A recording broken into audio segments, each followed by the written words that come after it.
Hello and welcome to my show. I'm Liz Yvonne and this is Simply Scrumptious, and today I am going to show you what to do with your Thanksgiving leftovers. Hooray, you say. Yep, you have just finished Thanksgiving and you have a fridge full of leftover mashed potato, you've got some sliced turkey, somewhere you have some cranberry relish, and no doubt there's some cornbread banging around. Well, I've thought of some really scrumptious things that you can do with all of these, and I'm going to show you 4 very simple, no-nonsense recipes to use up those Thanksgiving leftovers. So to begin with, I want to show you how to make some little phyllo pastry parcels with a brie and cranberry relish filling. It's going to be absolutely delicious, I can tell you. Very, very easy. And I want to reassure you immediately that phyllo pastry is actually very simple to work with, so long as you're quick. So what you need is your phyllo pastry. You need to take it out of the freezer about 5 hours before you're going to use it, or just defrost it overnight in your fridge. I have some cranberry relish, which I've made myself, but of course you can use your leftover cranberry relish that you bought in a store that Aunt Edna brought for Thanksgiving. I have some brie and I've cut it up into small pieces. Sort of bite-sized pieces, because we're going to make nice little parcels. And the other thing that we need is melted butter. We need the melted butter to daub on our pastries, on our sheets of phyllo pastry as we go along. So this is how we're going to do it. As I unroll this pastry, you will see that it's paper thin. Now there's 2 major makes of pastry that are available, and don't be scared by the fact that this breaks apart a little bit. So you sometimes have to discard a few sheets before you have the right one. So you unfold it like this. Find the middle, just like that.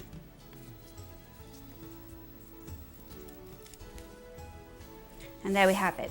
Today I'm just going to use 3 sheets of pastry. When you're doing little mini phyllo pastry, purses or little triangle, something like that, 3 layers will suffice. So this will keep going forever. And the great thing about phyllo pastry is that you can wrap it up again and put it back in the freezer. Yes, it will refreeze, or you can just keep it in your fridge overnight and use it again.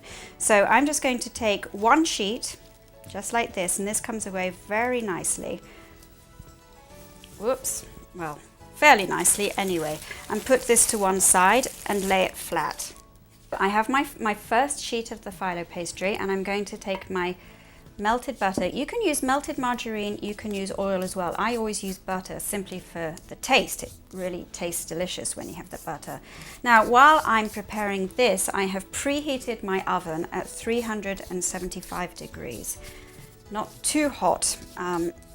Usually when you open a packet of phyllo pastry, the manufacturer has given you plenty of ideas on the inside about how to use it, which is great. I think they're wonderful, delicious ideas. And then we're going to go for our next sheet of phyllo pastry, and there we go. Look how beautifully this works. This is, well, it's a local store which makes this its own phyllo pastry, and it's actually better than the other kind, but of course I'm not really allowed to do any advertising. And I've got a little bump there, but I'm not so worried about it. You know, it works very well for you, whether you've got little lumps and bumps, and even if you get tears, it doesn't matter too much because, of course, you're working in layers. And then my final layer, let's see if I can just, there we go, just unfold that slightly. And here comes my final layer. Beautiful, look at that. And I shall be a little bit more careful. There we go, as I lay it down. That's perfect. And again, some melted butter to spread all over it. Now, I don't know about you, but I love cranberry relish so much that I don't wait until Thanksgiving to make it. I'll make it anytime. And these are little cocktail canapes or hors d'oeuvres that you will really enjoy making for your friends. As you can see, it's very, very quick. And as you can also see, phyllo pastry is not frightening. Now we're going to divide this sheet up into 9 squares, all right? So, you know, you don't need to get a ruler, you can just do it by eye. So of course you're going to end up with slightly uneven sized squares like me, or you're going to do a lot better than me and they're going to be perfect. Now you can keep going until you've finished your roll of phyllo pastry. Today I'm just going to make 9 just to give you an idea of how quick this can be. This is a great thing to do with your children. The sort of thing that children will do because they love being given a pastry brush and they love being involved with the food. So bear that in mind. So here I have my little squares of brie. It doesn't look like very much, but remember it's all about the pastry and a little bit about the cheese. When cheese gets very hot, it starts to melt. If you put in a big piece of cheese, it's just going to melt all over the place, and you don't want that to happen. So I'm putting a little piece of brie slap in the center of each of my squares, which actually turned out not to be 9 but 6. Interesting that, I can't count either. Never mind, they're going to be bigger squares.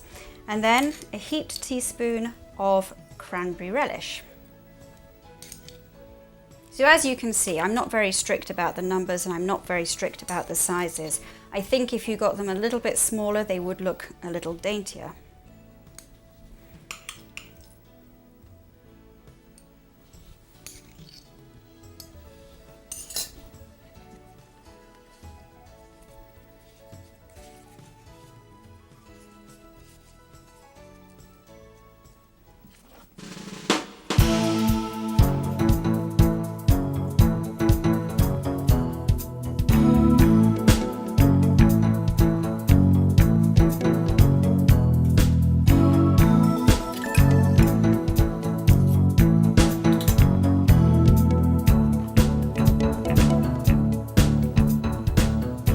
Here we are on my final parcel and I'm just wrapping it up. Look how easy it is, and it sticks together. It doesn't start to unwrap.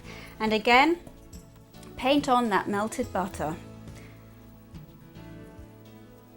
There we go. This is unsalted melted butter that I'm using here.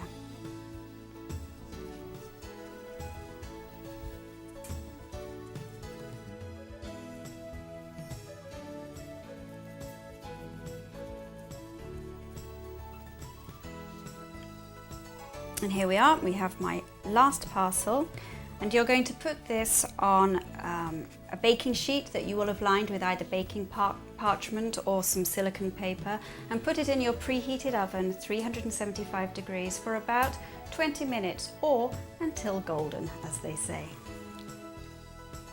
And here's our second recipe, and this second recipe is going to use up our leftover mashed potatoes.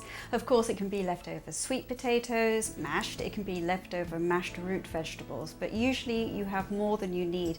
And unfortunately, I find mashed potatoes don't freeze very well. So a couple of days after Thanksgiving, if you're at a loss what you're going to cook for dinner for the kids, this is a great standby. It's pretty much a store cupboard standby. The only fresh ingredients I have, in addition to the mashed potatoes, are scallions, green onions, and some lemon juice. And of course you can use bottled lemon juice, and at a pinch you can use just frozen onions if you like, or some chopped chives. You can even miss that out. But this is something I like to do for the kids. If you're going to do it for grown-ups, you might want to consider using canned salmon, and you might want to add some capers or some little cornichon or some hot sauce, something like that to pep it up. But this is going to be relatively, it's going to be tasty, but not too hot, because little kids just can't take very hot food, and they like the smoothness of the mashed potato. Now here's something that I've thought long and hard about. After Thanksgiving and you've done so much work, you want things to be very simple and you don't want them to be messy. So today, instead of making little making little tuna fish cakes like this and molding them in your hands and getting all messy with the breadcrumbs and the egg and all of that, I decided to use my muffin pan, and I thought that would be a great idea because actually you're not using your hands at all. It's very quick. You pop it in a very hot oven, and with that I'm going to do some cherry tomatoes at the same time, which are going to really complement the flavor of the fish cakes. So first of all, I'm going to take half a bunch of scallions, and again I said you can use chives or you can use onions, and I'm just going to very thinly dice them like so.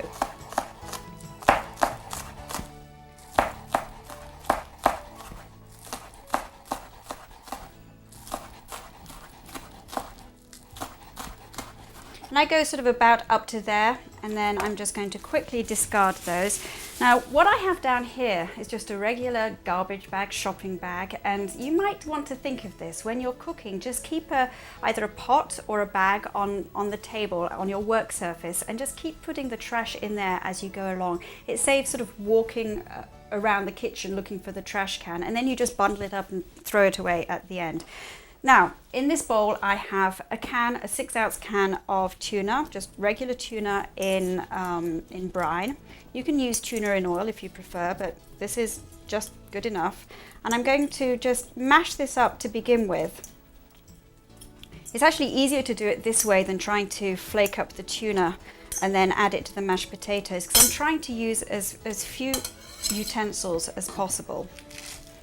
And gather up my onions and then mix that in again. And to that I'm going to add a 1/4 cup of mayonnaise. Now the mayonnaise is going to help to bind our fish cakes together. It has oil in it. It also has egg in it. Of course, this is store-bought mayonnaise, and so it has other things in it as well that I'd rather not think of. And I also want to add a half a lemon, the juice of half a lemon. There's many ways of squeezing a lemon. This is one of my favorites. You've seen it in a show before, because I get the feeling I'm having a workout at the same time. There we go. It kind of spits, but that's fine. So we'll add that and again mix it in.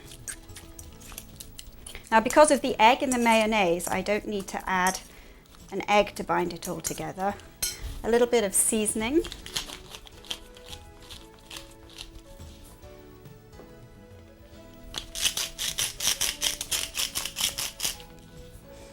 And then, hooray, the mashed potato, something to do with all of that mashed potato. Now, some people swear by Yukon Gold potatoes as the best type of potato to make mashed potato. I think it's because it has a slightly less high starch content and therefore it doesn't go all gluey. If you only have russet potatoes, it might be an idea to peel them and slice them and put them through several changes of water. You'll actually see it going cloudy. That's the starch coming away. And if you do that, you can prevent that sort of gluey starchiness, which isn't very nice. The way I make mashed potatoes is I just put the potatoes with the skin on in the hot water. I let it come to a boil and cook that way. When they're soft, I peel off the potatoes underneath running water and then I mash them. And if you can't find Yukon Gold, just ask the produce guy. Actually, in my local supermarket, it just says butter potatoes, good for boiling. Simple, huh? So I'm going to put in about 2 cups of ready mashed potato. So you can see I'm not really leveling it off. We're not baking, this is just... And there's a tiny little bit left over for the hungry man in your life to finish off. And again, I'm going to mash this up. Of course, it doesn't look particularly beautiful at the moment, but you know, fish cakes tend not to be terribly colourful. Just remember, we're going to serve it with these yummy grape tomatoes, and they're really going to boost the flavour of the mashed potatoes. Now, your kids may object to having roasted grape tomatoes. In that case, give them some beans and some tomato ketchup and they'll be perfectly happy. And you'll like the colour. All right. So I'm going to get my muffin pan and I'm going to use a spray oil to line my muffin pan so that the fish cakes don't stick. Now, the amount I've made probably won't fill all 12 holes, so I'm just going to... Oh, I hate that noise. Of course it won't work for me. Oh. I'm just going to, there we go. I'm going to spray the insides like so. Of course, this is a homemade spray. If you buy the ready-made sprays, you're probably going to have a lot more success than I am. There we go. And in fact, I'm just going to move these little things out of the way so I don't knock anything over as I'm working. And then what I'm going to do is take my, I just want to mix that in a little bit more.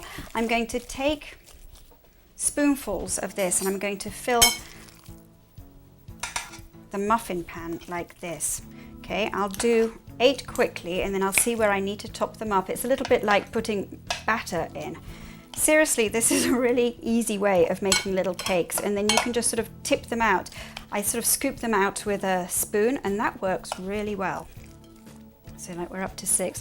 Today is the day for me not being able to count, so I might say 8 and do 12. Sometimes it's like that. My mum used to make these for me. It's funny how you think you've come a long way since your parents, and then you end up doing exactly the same things that your parents did. I think that's why the same old TV shows keep playing on the TV, because we just want our children to enjoy what we enjoyed when we were little. And I think the same goes for our dinner, for our supper. But I love giving this to my children because they're so excited and they're eating fish without knowing it. So I'm then going to just reach over and, whoa, that's great. That means that the phyllo pastry parcels are ready. So I'll go and get those in a second. But I'm just going to finish off with putting some toasted breadcrumbs on top of the fish cakes like this. I'm just going to use my hand to sprinkle. It's much easier than using anything else. And these are going to go into a very, very hot oven. The reason they go into a hot oven is really that they need to heat through quickly, because the mashed potato is actually already cooked. But you'll see how this goes. Okay. Maybe not much to look at right now, but I can tell you these are really, really going to make your kids happy. There we go. So that's going to go into my oven. I'm going to get together the cherry tomatoes and I'm going to show you how to prepare those, and they're going to cook right alongside these little tuna fish cakes.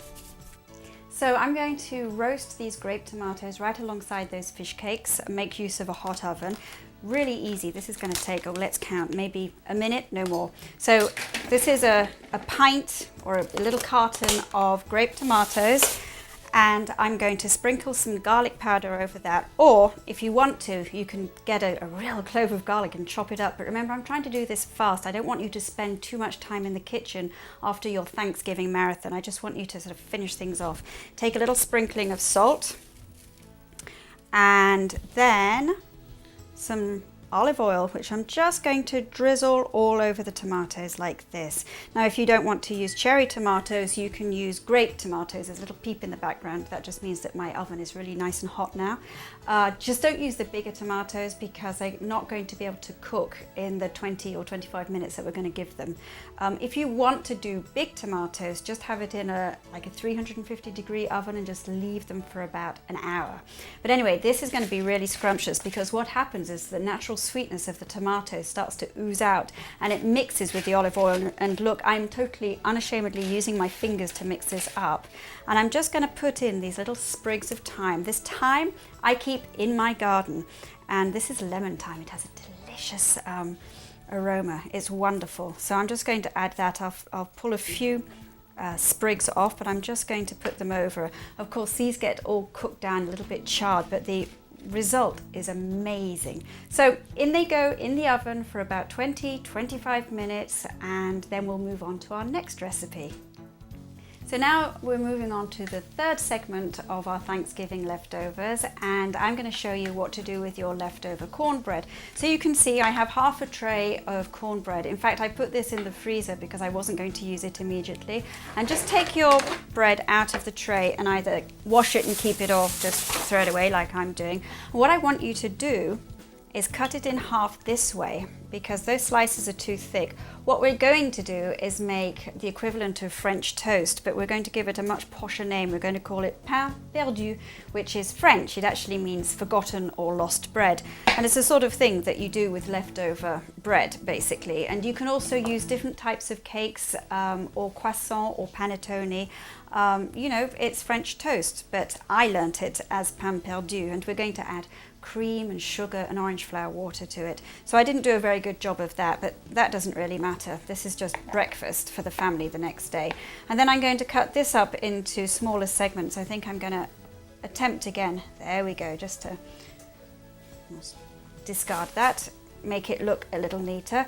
And I'm doing this in rectangles, but you can do triangles, and if you have corn muffins left over, just slice them so that you have rounds. It doesn't really matter. I'll put these to one side.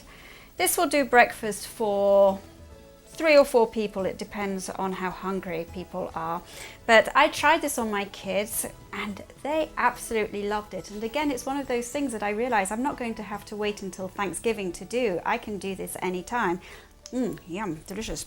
So then I like to use a shallow bowl for this because I'm actually going to be dipping the slices in the egg mixture, and just take 2 eggs and break them into the bowl.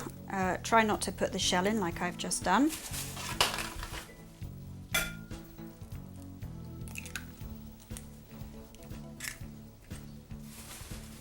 Grab a fork or a whisk and just lightly beat those eggs together, like so. And then 2 tablespoons of heavy cream. Actually, if you don't have heavy cream, use light cream. If you don't have light cream, just use half and half, full fat milk, anything really. But this is the French way, so of course we're using really yummy, fattening things. And just indulge yourself from time to time. Don't worry about the fact that it's double cream or heavy cream. So there we are, 2 tablespoons of the heavy cream, and then a tablespoon of sugar. And then what I consider to be the absolute pièce de résistance is a tablespoon of orange flower water. And you may have seen this in supermarkets and wondered what to do with it. Well, it's a flavouring that's made from distilled orange blossoms. So it doesn't have that sort of distinct citrusy taste like an orange does. So it's made from the blossoms, but it's used to flavour puddings and custards and creams, used a lot in Middle Eastern cooking in fact, but also used in Provençal cooking. And as you know, I've spent a lot of time in France and particularly enjoy Provençal food, so I love that. It's a delicious flavour. It's very subtle, it's not strong, but it'll add a little something, a little je ne sais quoi to your dish. If you don't have orange flower water and don't want to buy any, why don't you use some vanilla extract, something like that, or even some rose flower water. Just add a little extra taste. So there we are, we're going to mix it together. And then we want to soak our cornbread slices in the egg mixture. Just like this. And see how much easier it is to do this when you have a shallow bowl? If you have an even bigger one, it's even better. Now, I'm not afraid to get my fingers dirty, and I think the best thing to do is to use your fingers at this point to turn your slices over, because what we want is for them to soak up all of this yummy eggy mixture. And as you add more slices, of course, you have less and less of the mixture. While I'm doing this on the heat, I have a non-stick skillet, and in it I have a stick, yes, a whole stick of butter, which is melting. As I said, this is not, this isn't for a diet, or rather it's for somebody on a high-fat diet. This is all about indulging yourself and eating something delicious. It really isn't going to do you any harm to do that once in a while. And if it makes you feel any better, go for a 5-mile hike after you've eaten this and you'll feel an awful lot better. There we go. So I'm going to take it over to the stovetop and I'm going to show you how we're going to cook them. Okay, so these have been bubbling away nicely in my pan and they're just about ready to turn over. Let me double check. Yeah, they're nice and golden on the underside, so let's just flip them over. And actually, I think you could possibly get away with less than a whole stick of butter. Look, we seem to have rather a lot of butter here. I guess it depends how much leftovers you actually have.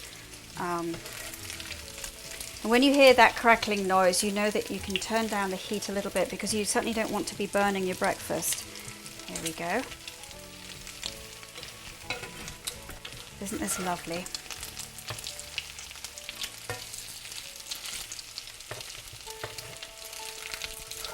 And this is just the right size for my skillet, right? And this will, as it's very rich, this will definitely serve a family of 4. And I think it's best when served with some fresh berries, you know, some raspberries, strawberries, blueberries, and a little sprinkling of confectioner's sugar on the top, and maybe a little dollop of yogurt on the side, something like that. Very yummy. I'll show you a little later how I want to present it. There we go. That's pretty much ready now to plate, and it's going to be delicious. Okay, and now this is the final thing. You've come back from your 5-mile hike and you're hungry again. Oh yes, and you're going to cook a little dinner, a little tete-a-tete dinner for 2. The kids are somewhere else, and this is going to use up your leftover turkey. Of course, it can also be leftover chicken if you want, but the challenge is to make a pan sauce without having cooked your meat in the pan in the first hand. So I would suggest you use a cast iron skillet, or at least not a non-stick skillet. And I have about a tablespoon of butter and a tablespoon of olive oil, which I've melted in the pan. And to that, I'm going to add about 2 shallots, very finely diced. And that's going to spit a little bit. And you want to let these saute until they soften. Now this is just a fairly classic way of making a sauce. We're going to deglaze it with some Marsala wine. You can use any kind of fortified wine. I like Marsala wine just because of its flavor. It's also somewhat cheaper than using sherry, which of course is delicious too. You can use vermouth. If you don't have those, you can use regular white wine, but it doesn't have such an intense flavor. Now, because I've cut these shallots up very, very finely, they're not going to take much time at all to cook. You want to move them around so that they don't burn. And as soon as they've softened, you're going to add 4 ounces of mushrooms. Now, I like to buy, because of course we're thinking about making it easy on yourself, I like to buy those gourmet blend packages. You know, you have a little bit of the shiitake, the oyster, the baby mushrooms. The children will enjoy saying shiitake because they can say that rude word first and then add on to it, and they think that's hilarious. So I think these have softened nicely. So here's my little gourmet blend, and I'm going to add these.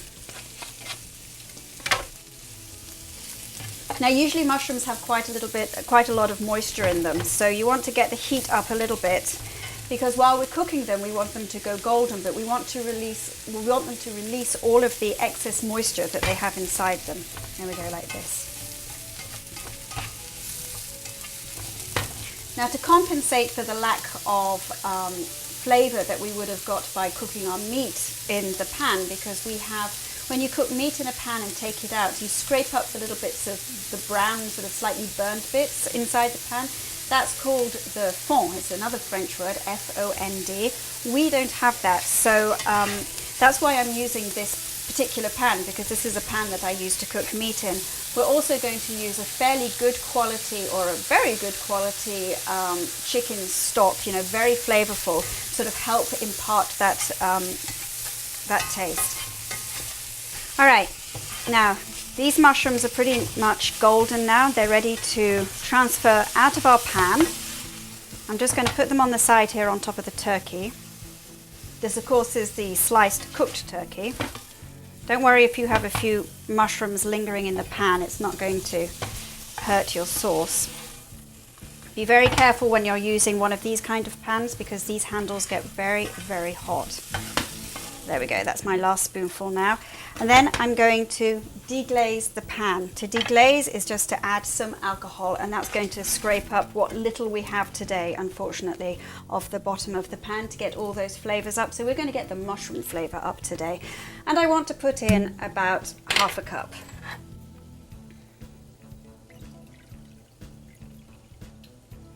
Now this is going to hiss.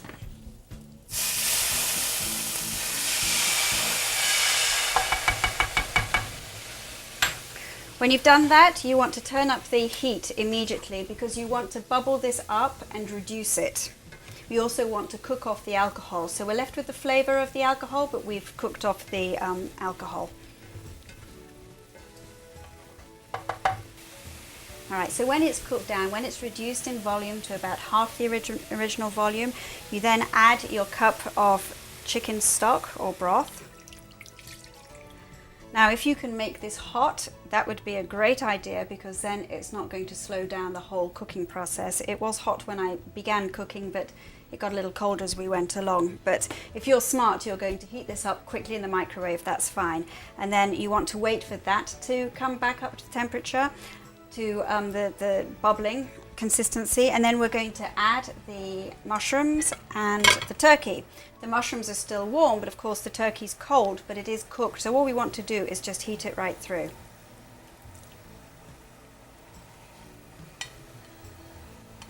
Now this is all looking a little bit grey and white and brown and not very delicious. So do remember that when you plate it, you need to sort of brighten it up a little bit. And of course, you may have some leftover cranberry relish.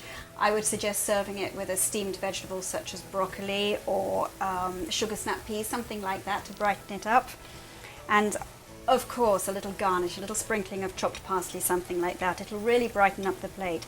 But it's a very elegant dinner. You know, the taste of the wine is very subtle, and it makes you feel as if you're in a French restaurant without actually having gone to France. And we're going to add a little swirl of creme fraiche. If you can't find creme fraiche, or you don't want to pay those extra $2 or $3, use sour cream, use full-fat sour cream. It'll have pretty much the same effect.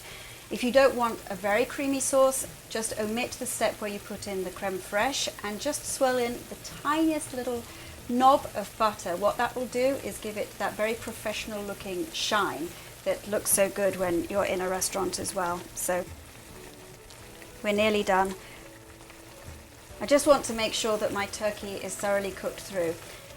It is a very good idea to keep your plates hot because you're going to transfer the turkey and the mushrooms to your plate, and then you're just going to stir the cream into the sauce, and you just want that turkey and those mushrooms to stay hot. So I've got a very hot plate here. I'm going to be very careful about not touching it with my hands.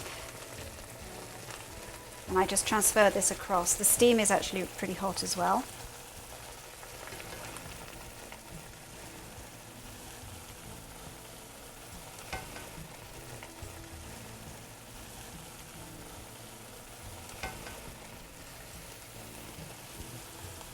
I'm just going to add this creme fraiche.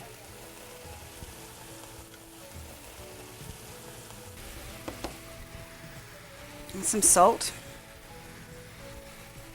Don't add too much salt because you've got salt in the stock.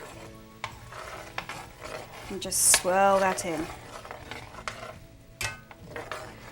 And there we are. So just take some of the sauce and just put it over the dish like that. And there we have it, a delicious and quick meal for 2 people. Of course, if you have more meat, just double the ingredients for the sauce. And that took less than 10 minutes or 10-15 minutes. Very quick and delicious.